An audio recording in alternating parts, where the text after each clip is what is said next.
Hello दोस्तों, कैसे हैं आप। स्वागत है आपका हमारी आज की इस नई वीडियो में। तो जैसा कि हमने आपको पिछली वीडियो में इलास्टिक कांस्टेंट्स में इसकी बेसिक टर्म्स के बारे में बताया था, जैसे कि इलास्टिसिटी, इलास्टिक लिमिट और प्लास्टिसिटी, ये सब चीजें क्या होती हैं। ठीक है, तो आज यहाँ पर हम थोड़ा सा इसके टेक्निकल टर्म्स के बारे में जान लेते हैं। यहाँ पर कुछ इंपॉर्टेंट टर्म्स होती हैं तो उनके बारे में हम जान लेते हैं। तो सबसे पहले हम शुरू करते हैं स्ट्रेस और स्ट्रेन से। ठीक है, तो देखिए सबसे पहले देखते हैं स्ट्रेस क्या होता है। ठीक है, या फिर एक बार हम थोड़ा सा रिकैप कर लेते हैं कि इलास्टिसिटी क्या होती है। देखिए, इलास्टिसिटी किसी भी बॉडी की वो प्रॉपर्टी होती है कि जब हम कोई फोर्स लगा रहे हैं और हमने फोर्स को हटा दिया, तो फोर्स को हटाने के बाद वो अपनी ओरिजिनल साइज और शेप को रीगेन कर लेती है।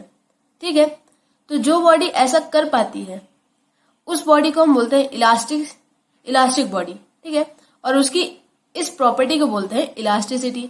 ठीक है, और अगर हम इसी का अपोजिट लें, मतलब कि हम एक बॉडी लें, उस पर हम फोर्स लगा रहे हैं और फोर्स लगाने के बाद वो बॉडी अपनी ओरिजिनल साइज और शेप को रिगेन ना कर पाए, तो ऐसी बॉडी को हम बोलते हैं प्लास्टिक बॉडी।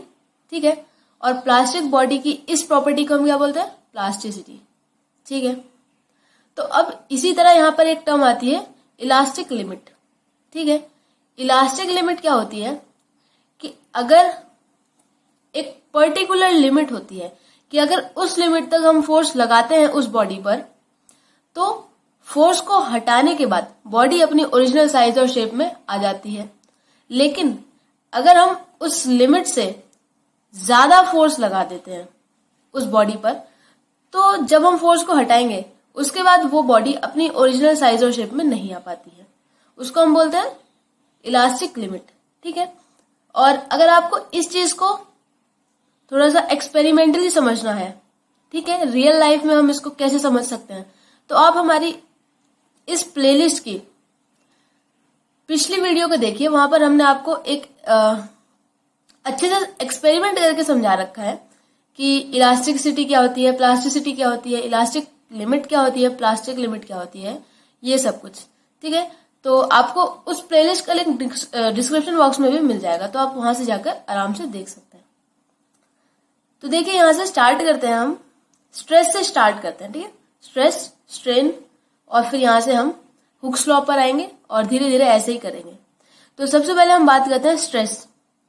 ठीक है, तो स्ट्रेस को हम नॉर्मली क्या समझते हैं कि किसी भी बॉडी के अंदर जो रिस्टोरिंग फोर्स पर यूनिट एरिया है, ठीक है, उसको हम बोलते हैं स्ट्रेस। अब रिस्टोरिंग फोर्स क्या होता है, जैसा कि हमने एसएचएम के केस में पढ़ा था, एसएचएम के केस में कि सपोज यहां पर देखिए हम एक स्प्रिंग लेते हैं, सपोज। ठीक है, एक स्प्रिंग ले लिया हमने। अब यहां से एक बॉक्स है, उसका मास m है। ठीक है, अब ये जो बॉक्स है, इसको अगर हम इस तरफ स्ट्रेच करते हैं, ठीक है, इस तरफ फोर्स F लगाते हैं, ठीक है, तो यहां पर जैसा कि हम जानते हैं, सपोज ये फोर्स हम लगा रहे हैं इस डायरेक्शन में, तो अब जैसा कि हम जानते हैं कि जो स्प्रिंग होता है उसके अंदर भी एक रिस्टोरिंग फोर्स होता है। ठीक है, तो रिस्टोरिंग फोर्स हमेशा जो डिस्प्लेसमेंट हो रही है उसकी अपोजिट डायरेक्शन में लगता है। इसको हम Fr से डिनोट करते हैं। ठीक है, और इस केस में हमारे पास क्या होता था, Fr is equals to minus kx। ठीक है, x यहां पर डिस्प्लेसमेंट होती है उस बॉडी की। ठीक है, यहां पर स्प्रिंग के केस में जनरली हम यूज करते हैं। तो स्ट्रेस को हम क्या कह सकते हैं, द रिस्टोरिंग फोर्स पर यूनिट एरिया, ठीक है, set up inside the body is called stress. तो नॉर्मली हम स्ट्रेस को कह सकते हैं कि रिस्टोरिंग फोर्स पर यूनिट एरिया। ठीक है, तो उसी तरीके से इसका फॉर्मूला भी हम लिख सकते हैं, stress is equals to restoring force पर यूनिट एरिया। ठीक है, Fr अपॉन A। तो हम स्ट्रेस को क्या कह सकते हैं कि एक फोर्स है, रिस्टोरिंग फोर्स है, ठीक है, पर यूनिट एरिया। ठीक, तो अगर हमें स्ट्रेस की कोई यूनिट पूछे, तो हम कैसे बताएंगे, बताइए। आपको हमने अपनी पिछली बहुत सारी वीडियोस में बताया था कि अगर आप किसी भी फिजिकल क्वांटिटी का फॉर्मूला नहीं जानते हैं या आपको याद नहीं आ रहा है, तो आप क्या कीजिए, उस फिजिकल क्वांटिटी का कोई भी फॉर्मूला उठाइए, क्योंकि जैसे कि हम जानते हैं कि एक क्वांटिटी के बहुत सारे फॉर्मूलेज होते हैं, तो आप कोई भी एक फॉर्मूला उठाइए और वहां पर हर एक क्वांटिटी की जो जो यूनिट होती है वो यूनिट लिखिए, ठीक है। और उसके हिसाब से आप कैलकुलेट कर लीजिए, आपके पास उस फिजिकल क्वांटिटी की ऐसा यूनिट आ जाएगी। अब देखिए एक बार इसमें देखते हैं कि इसकी यूनिट कैसे निकालेंगे। देखिए, स्ट्रेस इज रिस्टोरिंग फोर्स पर unit area, restoring force is FR और एरिया तो यहाँ पर ए हम डिनोट कर रहे हैं। अब रिस्टोरिंग फोर्स मतलब है तो एक तरह का फोर्स ही, फोर्स की यूनिट क्या होती है, न्यूटन, ठीक है, उसको N से डिनोट करते हैं। एरिया की यूनिट क्या होती है, मीटर स्क्वायर। तो यहां से हम क्या लिख सकते हैं कि जो स्ट्रेस होता है, स्ट्रेस की यूनिट होती है न्यूटन पर मीटर स्क्वायर, ठीक है। तो ऐसे ही आप किसी भी फिजिकल क्वांटिटी की यूनिट को आराम से लिख सकते हैं। जैसे कि अगर हमें टॉर्क लिखनी है, ठीक है, टॉर्क की ऐसे यूनिट लिखनी है, तो टॉर्क होता है फोर्स इंटू परपेंडिकुलर डिस्टेंस, ठीक, फोर्स इंटू परपेंडिकुलर डिस्टेंस। अब आप लोग टॉर्क की यूनिट को कमेंट में लिखकर बताइए, ठीक है। फॉर्मूला हमने आपको बता दिया, अब आप फॉर्मूले के हिसाब से टॉर्क की यूनिट को कैलकुलेट करके हमें कमेंट करके बताइए, ठीक है। तो देखिए यहां से अब स्ट्रेस के बारे में हमने जान लिया। अब स्ट्रेस भी दो टाइप से होते हैं, ठीक है। पहला तो होता है नॉर्मल स्ट्रेस और दूसरा होता है टेंजेंशियल स्ट्रेस, या फिर उसको हम शेयरिंग स्ट्रेस भी बोलते हैं। तो देखिए नॉर्मल स्ट्रेस, जैसा कि नाम से पता चल रहा है, तो जैसा कि नॉर्मल स्ट्रेस की हम बात करें तो यहां से क्या पता चल रहा है कि ये एक ऐसी फोर्स होगी, क्योंकि स्ट्रेस तो हमें पता है कि एक टाइप की फोर्स होती है ना, रिस्टोरिंग फोर्स। तो हम क्या कह सकते हैं कि नॉर्मल स्ट्रेस क्या होगा, एक ऐसी फोर्स होगी जो बॉडी के परपेंडिकुलर लग रही होगी, है ना, बॉडी के सरफेस के परपेंडिकुलर लग रही होगी। नॉर्मल का मतलब तो जनरली हम फिजिक्स में नॉर्मल का मतलब परपेंडिकुलर से ही बात करते हैं, जैसा कि आपने रे ऑप्टिक्स में भी देखा होगा, ठीक है। Angle of incidence, angle of refraction और नॉर्मल होता है, ठीक है, वो भी परपेंडिकुलर ही होती है। तो यहां से बेसिकली नॉर्मल स्ट्रेस की अगर हम बात करें तो नॉर्मल स्ट्रेस क्या होता है, deforming force acting on the body perpendicular to the surface of body, body के सरफेस के परपेंडिकुलर वर्क करे तो उसको हम बोलते हैं नॉर्मल स्ट्रेस, ठीक है। अब इस नॉर्मल स्ट्रेस के भी 3 टाइप होते हैं, ठीक है, मतलब वो स्ट्रेस जो बॉडी के परपेंडिकुलर लगे। अब इसके भी 3 टाइप्स होते हैं। पहला होता है टेंसाइल स्ट्रेस, दूसरा होता है कंप्रेसिव स्ट्रेस और थर्ड होता है हाइड्रोलिक स्ट्रेस, ठीक है। तो अब देखिए टेंसाइल स्ट्रेस क्या होगा, जहां पर बॉडी की लेंथ इंक्रीज हो जाए, ठीक है, डिफॉर्मिंग फोर्स की वजह से बॉडी की लेंथ इंक्रीज हो जाए। आप यहां पर स्क्रीन पर देख सकते हैं, आपको यहां पर टेंसाइल स्ट्रेस का एग्जाम्पल दिखाया हुआ है, ठीक है। मतलब टेंसाइल स्ट्रेस क्या होता है कि यहां पर जो बॉडी की लेंथ है वो इंक्रीज होती है डिफॉर्मिंग फोर्स को हम लगाते हैं, जब नॉर्मल डिफॉर्मिंग फोर्स को जब हम लगाते हैं, ठीक है। अब हम बात करते हैं कंप्रेसिव स्ट्रेस की। तो कंप्रेसिव स्ट्रेस क्या होता है, कोई भी ऐसा डिफॉर्मिंग फोर्स जब बॉडी की लेंथ डिक्रीज हो, ठीक है। तो आप याद रख सकते हैं कि टेंसाइल स्ट्रेस क्या होता है, जहां पर बॉडी की लेंथ इंक्रीज होती है।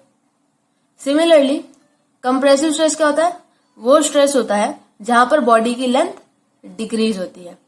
थर्ड आता है हमारे पास हाइड्रोलिक स्ट्रेस।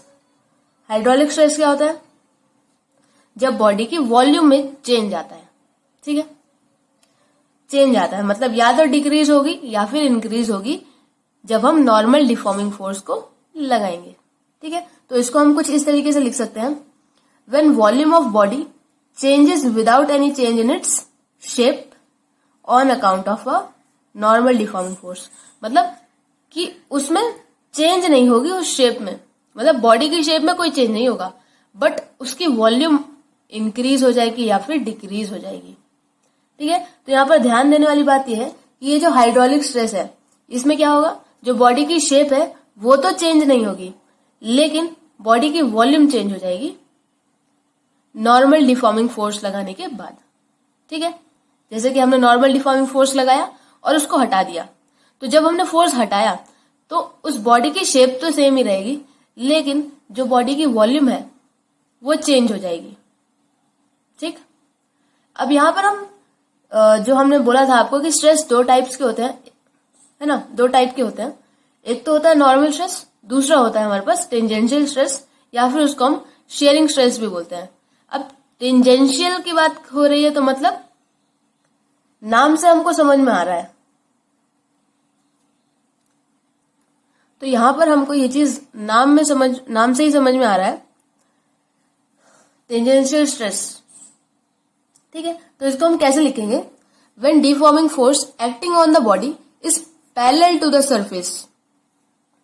जो बॉडी का सरफेस है, जो बॉडी का सरफेस है, ठीक है, जो बॉडी का सरफेस है उसके पैरेलल लगे, मतलब सपोज ये बॉडी है तो इसके पैरेलल लगे जो फोर्स, वो फोर्स क्या हो जाएगा, वो फोर्स हो जाएगा टेंजेंशियल। ठीक है,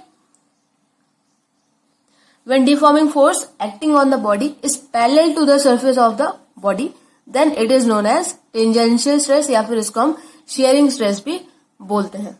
ठीक है, और वहीं अगर हम यहाँ पर नॉर्मल स्ट्रेस की बात करें तो सपोज ये बॉडी है, सपोज ये बॉडी है और हमें फोर्स लगाना है, तो यहाँ पे इसके जो परपेंडिकुलर होगा, ठीक है, इसके जो परपेंडिकुलर होगा ये क्या होगा, इसके परपेंडिकुलर जो फोर्स लगेगा वो फोर्स हमारे पास हो जाएगा नॉर्मल स्ट्रेस। ठीक है, नॉर्मल डिफॉर्मिंग फोर्स। और यहाँ पर टेंजेंशियल स्ट्रेस या फिर टेंजेंशियल डिफॉर्मिंग फोर्स की जो हम बात कर रहे हैं, तो ये वो फोर्स होगा, वो डिफॉर्मिंग फोर्स होगा जो बॉडी के पैरेलल लगेगा।